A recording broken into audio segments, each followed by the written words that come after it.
മലപ്പുറം എടരിക്കോട് പഞ്ചായത്ത്, പുതുപ്പറമ്പ്, തൃശൂർ ജില്ലയിലെ ചാവക്കാട് എന്നിവിടങ്ങളിൽ 1999 വരെ പള്ളി ദർസിൽ പഠിക്കുകയും KNM മലപ്പുറം വെസ്റ്റ് ജില്ലാ കമ്മിറ്റി 1999 ഇറക്കിയ ലഘുലേഖയിലെ പരാമർശമായ മൗലിദിന്റെ അർത്ഥശൂന്യതയിൽ മനസ്സിലാക്കി ഇസ്ലാഹി പ്രസ്ഥാനത്തിലേക്ക് കടന്നുവന്ന ഫൈസൽ മുസ്ലിയാർ.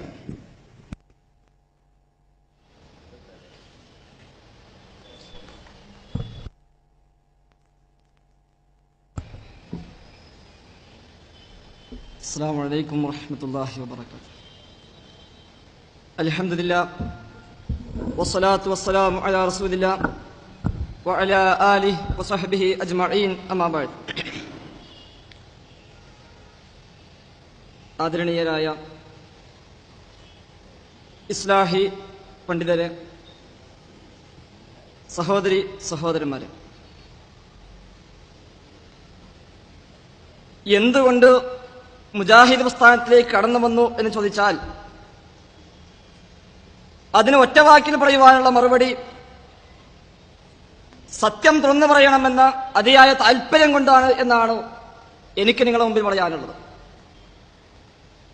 വളരെ ചെറുപ്പകാലം തൊട്ട് തന്നെ പണ്ഡിതന്മാർ തിങ്ങി നിൽക്കുന്ന നാട്ടിലോ ഒരു പണ്ഡിത കുടുംബത്തിലോ ജനിച്ചു വളരുകയും അതിന്റെ പ്രബോധനവും പ്രചാരകനുമായിക്കൊണ്ട് സജീവമായ സംഘടനാ പ്രവർത്തനങ്ങളുമായി സുന്നി വേദികളിൽ, സുന്നി രംഗങ്ങളിൽ പ്രവർത്തിക്കുകയും ചെയ്തിരുന്ന ഒരാളാണ് ഞാൻ. സൂചിപ്പിക്കപ്പെട്ടതുപോലെ മലപ്പുറം ജില്ലയിലെ എടരിക്കോട് പഞ്ചായത്തിൽ പുതുപ്പറമ്പ് എന്നറിയപ്പെടുന്ന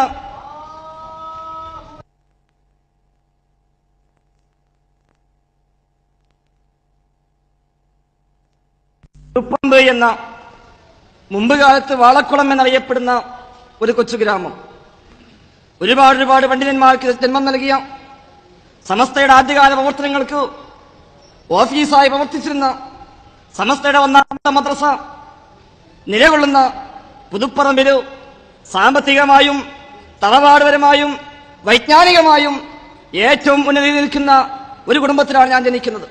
എന്റെ പിതാവ് പട്ടിക്കാട് ജാമ്യാനുരിയയിൽ നിന്നു ഒന്നാമത്തെ ബാച്ചിൽ ഫൈസി ബിരുദം വാങ്ങിക്കൊണ്ടു പുറത്തിറങ്ങുകയും ദീർഘമായ 36 വർഷക്കാലം മുദരിസായി സേവനമനുഷ്ഠിക്കുകയും ചെയ്തയാളാണ്.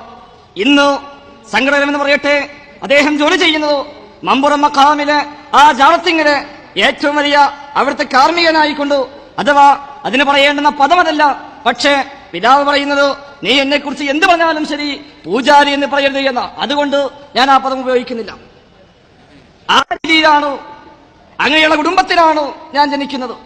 എന്റെ ജ്യേഷ്ഠനാണെങ്കിലും ജമാഅത്ത് ദാറുൽ ഹുദ ഇസ്ലാമിക് അക്കാദമിയിൽ നിന്ന് ഒന്നാമത്തെ ബാച്ചിൽ തന്നെ ഉദവി ബിരുദം വാങ്ങി പുറത്തിറങ്ങിയ മനുഷ്യനാണ്.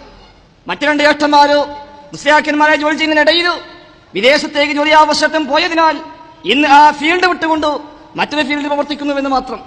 ഇങ്ങനെ എല്ലാ നിലക്കും നാട്ടിലും മുൻപന്തിയിൽ നിൽക്കുന്ന കുടുംബത്തിൽ ജനിച്ചതിനാൽ ആ ഒരു ആവേശം ഉൾക്കൊണ്ട് തന്നെയായിരുന്നു വളരെ ചെറുപ്പം മുതലേ സുന്നി പ്രസ്ഥാനത്തിൽ പ്രവർത്തിക്കാൻ വേണ്ടി ഇറങ്ങിയിരുന്നത്.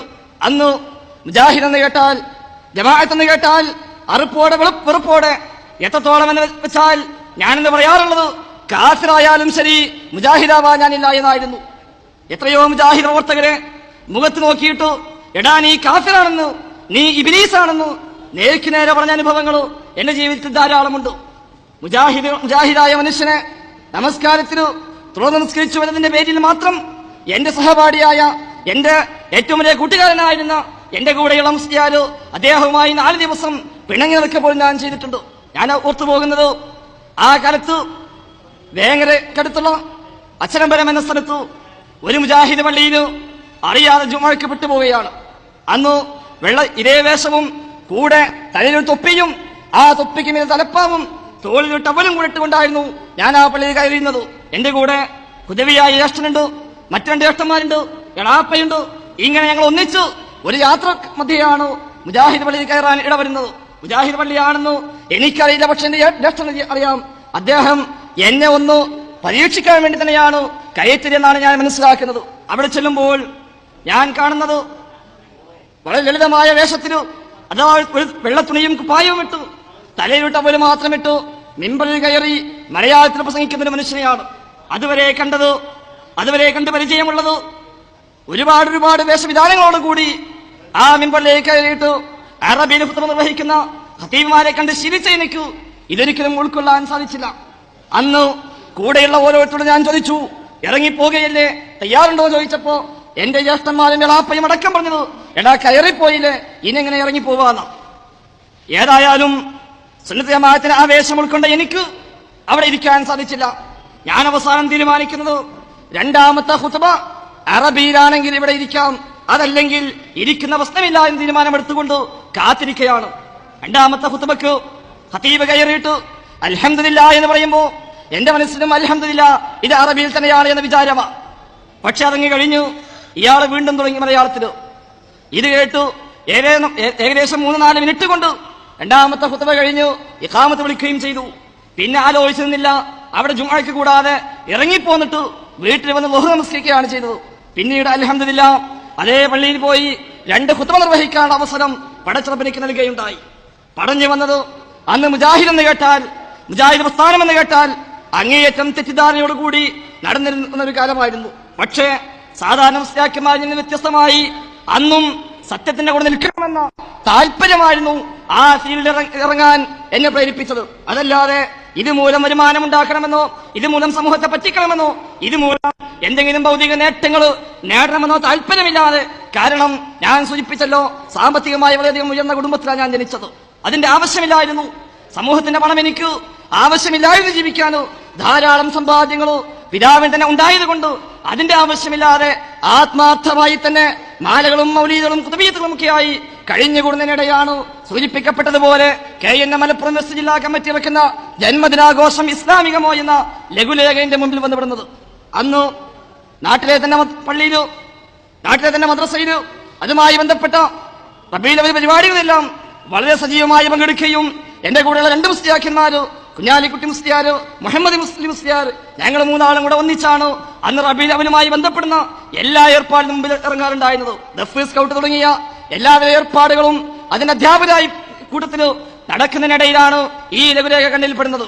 ആ ലഘുലേഖയിൽ മൗലിദിലെ ഏതാനും വരികൾ എടുത്തു ധരിച്ചുകൊണ്ട് അതിനെ വിമർശിക്കുമ്പോൾ ആദ്യമൊക്കെ വിമർശന ബുദ്ധിയോടെയാണ് അത് വായിച്ചതെങ്കിൽ അല്ലെങ്കിൽ വായിച്ചു പോകുമ്പോൾ അതിനിടയിൽ കാണുന്നത് ഷറഫുൽ അനാം മൗലിദിലെ അഷ്റഖ ബൈത്തിലെ 11ാമത്തെ വരി, അഥവാ നമ്മുടെ നാട്ടിലൊക്കെ ഈ മാസം വളരെ കൂടുതലായി ആലപിക്കപ്പെട്ട വരിയുണ്ടല്ലോ, അബ്ദുകൽ മിസ്കീനു യർജു ഫളലകൽ ജമ്മൽ വഫീർ ഫീക ഖദ് അഹ്സൻതു ലന്നി യാ ബശീർ നദീർ ഫഅഗ്ത്നി വഅജ്ർനി യാ മുജീർ മിനസ് സഈർ യാ ഗിയാസി യാ മലാഗി ഫീ മുലിമാത്തിൽ ഉമൂർ. ഈ വരി അങ്ങ് വായിക്കുമ്പോ എന്താ അർത്ഥം? ഞാൻ ചുരുക്കി പറയുകയാണ്, അല്ലാഹുവിന്റെ റസൂലേ, താങ്കളുടെ സാധുവായ അടിമയ താങ്കളുടെ ഔദാര്യം കാംക്ഷിച്ചു കൊണ്ടുവന്നിരിക്കുന്നു, അതിനാൽ എന്നെ സഹായിക്കണമേ, നരകത്തിൽ നിന്ന് രക്ഷപ്പെടുത്തുന്ന പ്രവാചക എന്നെ താങ്കൾ രക്ഷപ്പെടുത്തേണമേ എന്നർത്ഥം വരുന്ന ഈ വരികൾ കൊടുത്തിട്ട് ഇതേക്കുറിച്ച് അതിന് ചോദ്യം ചോദിക്കുകയാണ്, ഇത് ഇസ്ലാമികമാകുമോ എന്നുള്ളത്. ഇത് എന്റെ മനസ്സിൽ തറക്കുകയാണ്. ഇത് ശരിയാണല്ലോ, അല്ലാഹുവിന്റെ റസൂലിനെ വിളിച്ചുകൊണ്ട് പ്രവാചകരെ താങ്കളുടെ അടിമ എന്ന് പറയുന്നത് ഇസ്ലാമിക ദൃഷ്ടി തെറ്റാണെന്ന് എന്റെ മനസ്സിൽ തോന്നുകയും എന്നാലും മൗലിദാണല്ലോ എന്ന് കരുതി സമാധാനിക്കുകയും ചെയ്തുവെങ്കിലും രാത്രി കിടന്ന് തുടക്കം വരുന്നില്ല. അങ്ങനെ ആ മൗലിദിനോടുള്ള അമിതമായ സ്നേഹം നഷ്ടപ്പെടാൻ ഇടയാകുകയും പിന്നീട് ഇതിനുള്ള പോംവഴി എന്താണെന്ന് ആലോചിക്കുകയുമാണ് ചെയ്യുന്നത്. അതിനിടയിലാണ് പിന്നെ മനസ്സിലേക്ക് വരുന്നത്, ഏതായിരുന്നാലും മൗലിദ് പ്രവാചന കാലത്തുള്ളതല്ലോ, അത് പിന്നീട് പലരും ഉണ്ടാക്കിയതാണല്ലോ എന്ന് കരുതി നമ്മളതങ്ങ് ശരിയാക്കിയാൽ മതി എന്നാണ് പിന്നെ വിചാരിച്ചത്. ഉണ്ടാക്കിയ ആൾക്ക് തെറ്റുപറ്റിയെങ്കിൽ നമ്മൾ ശരിയാക്കിയാൽ മതിയല്ലോ. അങ്ങനെ ശരിയാക്കാൻ ശ്രമമായി. പിന്നീട് മൗലിദിന് പോകുമ്പോൾ ഞാനവിടെ മാറ്റി ചൊല്ലാൻ തുടങ്ങി, അബ്ദുകൽ മിസ്കീനു യർജു ഫളലകൽ ജമ്മൽ വഫീർ ഫീക ഖദ് അഹ്സൻതു ലന്നി യാ ഗഫൂറു യാ റഹീം യാ ബശീറു യാ നദീർ എന്ന അല്ലാഹുവിന്റെ റസൂലിന്റെ 2 വിശേഷണങ്ങളും അത് മാറ്റിവെച്ചിട്ട് പകരം യാ ഗഫൂറു യാ റഹീം എന്ന് ഗഫൂറും റഹീമുമായവനെ എന്ന് വിളിച്ചുകൊണ്ട് ഈ അബ്ദുക എന്ന പ്രയോഗം അള്ളാഹുവിനോടാക്കാൻ വേണ്ടി ശ്രമിക്കുകയാണ് പിന്നീട് ഞാൻ ചെയ്തത്. പിന്നെ മൗലിദിന് പോകുമ്പോ അങ്ങനെയാ ചൊല്ലാറുണ്ടായിരുന്നത്. പക്ഷേ ഇങ്ങനെയാണെങ്കിലും മനസ്സിന് സംശയം, സംഗതി ഒരു വരിയാണെങ്കിലും വഹാബികൾ പറയുന്നിടത്തുണ്ടല്ലോ, അപ്പൊ ഇനിയും അങ്ങനെ ഉണ്ടാകുമോ? അങ്ങനെ പിന്നീട് വൈകുന്നേരം വീടുകളിൽ വന്നാല് മൗലിദിന്റെ കിതാബെടുത്തു അതിങ്ങനെ തലക്കുന്ന പരിശോധിക്കലായി പണി. പരിശോധിക്കുമ്പോഴാണ് ഞെട്ടിക്കുന്ന സത്യം ഞാൻ മനസ്സിലാക്കുന്നത്. 4 വഴി താഴോട്ടങ്ങ് പോയാൽ അവിടെ കാണാം ഖത്തുയാ ജദ്ദൽ ഹുസൈൻ, ഹുസൈൻ എന്നവരുടെ പിതാമഹ എന്ന. ഹുസൈൻ എന്നവരുടെ പിതാമഹൻ പ്രവാചകനാണെന്ന കാര്യത്തിൽ സംശയമില്ല. ഇപ്പോൾ ആ പ്രവാചകനെ വിളിച്ചുകൊണ്ടാണ് യാ ഗഫൂറു യാ റഹീം എന്ന് വിളിക്കുന്നത് എന്നാലോചിച്ചപ്പോൾ അതിലും വലിയ ബേജാറ്. ഏതായാലും ശരി, ആ വരി അങ്ങ് വേണ്ടെന്ന് വെച്ചു. കൂട്ടത്തിൽ പറയട്ടെ, എന്റെ കൂടെ ഞാൻ സൂചിപ്പിച്ചിരുന്ന ആ രണ്ട് മുസ്ലിയാക്കന്മാരും ഈ ആശയം ഉൾക്കൊള്ളുകയും അവരും ഇങ്ങനെ ഈ ഒരു ഇതിൽ കുടുങ്ങിയിട്ട് മൗലിദിനൊക്കെ പോകുമ്പോൾ പിന്നെ ഇങ്ങനെ പിറകോട്ട് മാറാൻ തുടങ്ങി. പിറകോട്ട് മാറി നിൽക്കുക, ചെല്ലാൻ പറഞ്ഞാൽ ചെല്ലുന്നില്ല. ഇങ്ങനെയുള്ള സംശയങ്ങളായപ്പോൾ അവിടുത്തെ ശാഖ SSF ഞങ്ങൾ തിരിച്ചു കൊണ്ടുവരാൻ വേണ്ടി, ഞങ്ങൾ സംശയം അകറ്റാൻ വേണ്ടി ഒരു മതപഠന ക്ലാസ് സംഘടിപ്പിക്കുകയാണ്.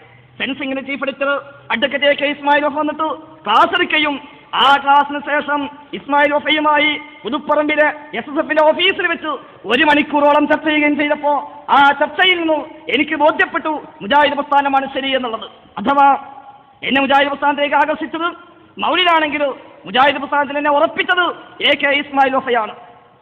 1 മണിക്കൂർ നേരം അയാളുമായി നടത്തിയ ചർച്ചയിൽ അയാൾ എനിക്ക് ബോധ്യപ്പെടുത്തുന്നു ഇതാണ് ശരി. അവസാനം അയാൾ പറഞ്ഞത്, നിങ്ങൾ പക്ഷേ എന്നെക്കാൾ ഓതിയിട്ടുണ്ടാവുന്ന, എനിക്ക് മിസ്കാത്ത് വരെ ഓതിയ ഇൽമേ ഉള്ളൂ, ശേഷം ഞാൻ പുസ്തകം വായിച്ച ഇൽമാണ്, നിങ്ങൾ പക്ഷേ എന്നെക്കാളും ഓതിയിട്ടുണ്ടാവാം.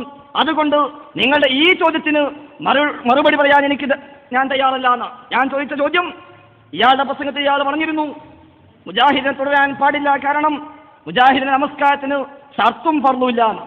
അപ്പൊ ഞാൻ ചിന്തിച്ചു, നമ്മൾ മദ്രസയിൽ പഠിച്ചത് 14 ഫർളാണ്. ഫാത്തിഹ, റുക്കൂഅ്, സുജൂദ് തുടങ്ങിയ 14 ഫർളാണ് പഠിച്ചത്. ആ ഫർള് മുജാഹിദിന് ഇല്ല എന്നാണ് അപ്പൊ ഇയാൾ പറഞ്ഞത്. അതേതായാലും ശരിയല്ല. അപ്പൊ തന്നെ അയാളുടെ ഒരു മാനസികമായ അകൽച്ച തോന്നി. ഞാൻ വെറുതെ എഴുതി കൊടുത്തു, ഇങ്ങനെയാണെങ്കിൽ ചില സ്ഥലങ്ങളിൽ 2 വിഭാഗം സുന്നികൾ പരസ്പരം തുഴയാതിരിക്കുന്നുണ്ട്, ഇതിന് വല്ല കാരണവുമുണ്ടോ എന്ന. അതിന്റെ പേരിലാണ് 1 മണിക്കൂറോളം ചർച്ച നടന്നത്. അവസാനം അയാൾ പറഞ്ഞത്, ഞാൻ നിഷ്കാത്ത് വരെ ഓതിയിട്ടുള്ളൂ, അത് എനിക്ക് വിശദമായി പറയാൻ സാധ്യമല്ല, ഒറ്റവാക്കി ഉത്തരം പറയാൻ ചോദ്യമുണ്ടെങ്കിൽ ചോദിക്കാമെന്ന.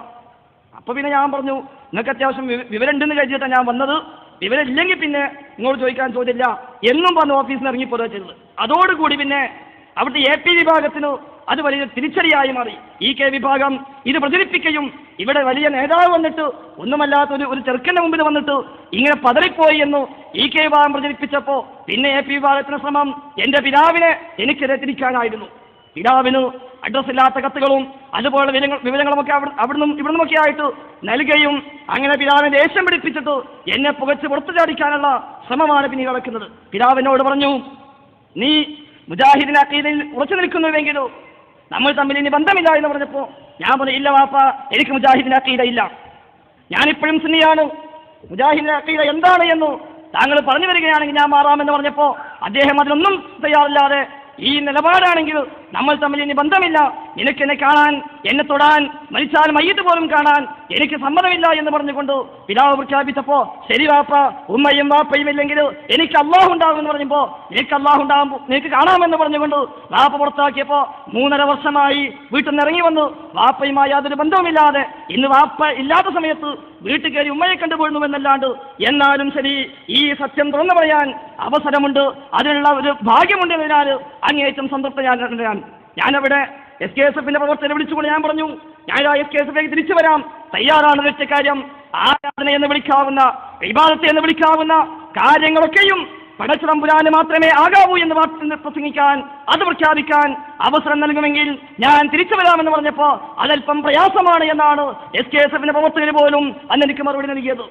ഇബാദത്ത് എന്ന് വിളിക്കാവുന്ന കാര്യങ്ങൾ പടച്ചറബിന് മാത്രമേ ആകാവൂ എന്ന് പ്രഖ്യാപിക്കാൻ പറഞ്ഞാൽ അത് പ്രയാസമാണെങ്കിൽ എനിക്ക് ആ പ്രസ്ഥാനത്തിൽ നിൽക്കാൻ സാധ്യമല്ലെന്ന് പ്രഖ്യാപിച്ചുകൊണ്ട് ഇറങ്ങിപ്പോന്നുവെങ്കിൽ അള്ളാഹുവിന്റെ അനുഗ്രഹത്താൽ അന്ന് 4 or 5 പ്രവർത്തകർ മാത്രമുണ്ടായിരുന്ന അന്നാട്ടിന് എനിക്ക് ഒരു പള്ളി നിർമ്മിക്കാൻ, ഒരു മദ്രസ സ്ഥാപിക്കാൻ അള്ളാഹു തൗഫീഖ് നൽകുകയാണ്. അങ്ങനെ പള്ളിയും മദ്രസയും സ്ഥാപിച്ചു.